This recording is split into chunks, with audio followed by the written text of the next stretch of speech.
everybody, Miss Molly here for First Chapter Friday. So today we are reading Lily and the Night Creatures, and this one is written by Nick Lake. So Lily just wants things to go back the way they were before she got sick, before her parents decided to have another baby.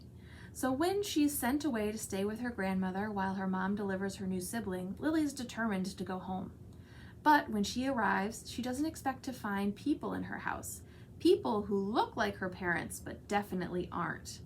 Together with some unlikely animal companions, Lily must face her fears and summon the courage to break into her own home and defeat the replacements before the night is out.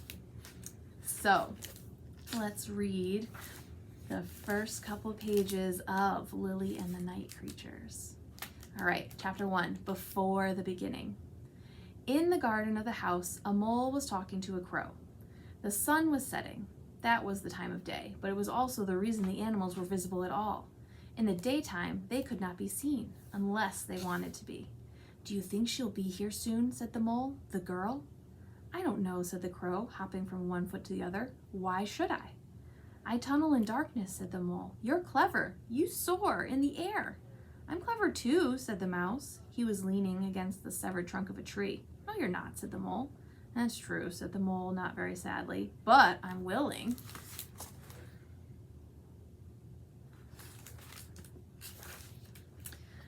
"We'll all have to be willing if the girl is going to win," said the crow.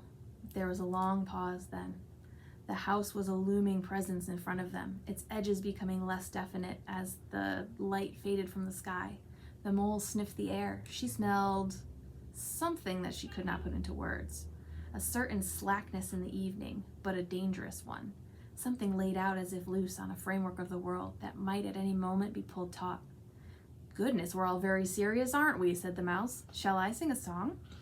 "Only if you want me to eat you," said the snake, who had slithered up to join them. "Don't think I won't."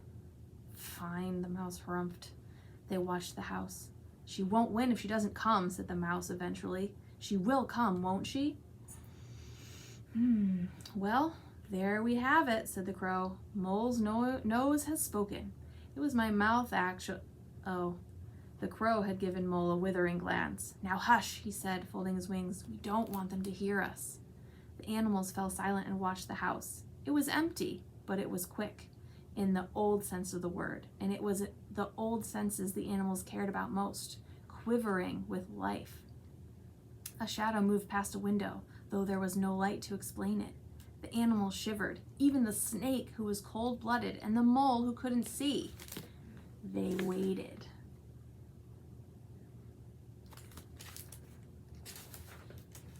Ooh. So there's the first few pages of Lily and the Night Creatures.